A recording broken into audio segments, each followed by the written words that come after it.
அசோக மன்னர் வந்துகிட்டு இருக்கார். அவருடைய ஆலோசகர்கள் எல்லாம் பக்கத்துல வந்துகிட்டு இருக்கிறாங்க. அந்த சமயத்துல எதிரில ஒரு புத்த பிக்ஷு வர்றார். அசோகர் பாக்குறார். ஓடி போய் அவர் காலில் விழுந்து வணங்குறார். அசோக மன்னரின் தலை அந்த புத்த துறவியின் பாதத்துல பட்டுக்கிட்டு, பக்கத்துல நின்னுகிட்டு இருந்த அமைச்சருக்கு இது ரொம்ப சங்கடமா போச்சு. ரொம்ப வருத்தப்பட்டார். நம்ம அசோக சக்கரவர்த்தி எப்பேற்பட்டவர், அவரோட தலை ஒரு சன்னியாசியின் பாதத்துல படுறதா அப்படின்னு நினைச்சு ரொம்ப கவலைப்பட்டார். அரண்மனைக்கு திரும்பினதும் அமைச்சர் மெதுவா ஆரம்பிச்சார். அரசே, எனக்கு ரொம்ப வருத்தமா இருக்குது அப்படின்னார். எதுக்குன்னார் மன்னர்.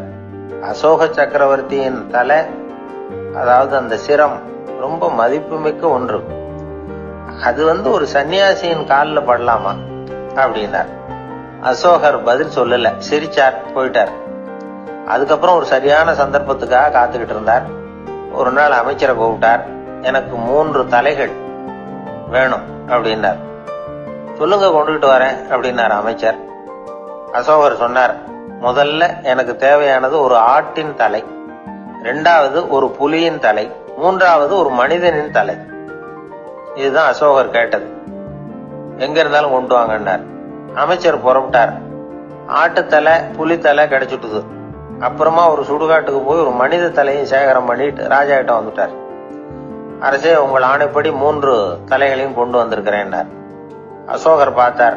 ரொம்ப நல்லது, இப்ப இது 3ஐயும் எடுத்துக்கிட்டு போய் சந்தையில வித்துட்டு வாங்க அப்படின்னார். அமைச்சர் அதுகளை எடுத்துக்கிட்டு சந்தைக்கு போனார். முதல்ல ஆட்டுத்தலை நல்ல விலைக்கு வித்து போச்சு. அது நல்ல விலை கொடுத்து வாங்கிட்டு போட்டாங்க. அடுத்தபடியா புலி தலைய ஒருத்தர் வாங்கிட்டார். அதை பாடம் பண்ணி வீட்டுல மாட்டி வைக்கலாமே அப்படின்னு நினைச்சு அதையும் வாங்கிட்டு போட்டார். மனித தலையை மட்டும் வாங்கறதுக்கு யாரும் முன் வரல. எல்லாரும் அதை பார்த்துட்டு விலைக்கு போக ஆரம்பிச்சாங்க. அமைச்சர் திரும்பி வந்தார். அரசே, இந்த தலையை மட்டும் யாரும் வாங்க மாட்டேங்கிறாங்க அப்படின்னாரு. சரி, பரவாயில்ல, இதை இலவசமாவே இனாமாவே யாருக்கிட்டயா கொடுத்துட்டு வந்துருங்க அப்படின்னாரு. அமைச்சர் மறுபடியும் சந்தைக்கு போனார். இதை இலவசமா தரேன், இதை வாங்கிக்கோங்க அப்படின்னார். அப்பவும் அதை யாரும் வாங்கிக்கிறதுக்கு தயாரா இல்லை. மறுபடியும் திரும்பி மன்னர்கிட்ட விவரத்தை சொன்னார். இப்போ மன்னர் சொல்றார், அமைச்சரே, உயிர் இருக்கிற வரைக்கும் தான் இந்த தலைக்கு மதிப்பு.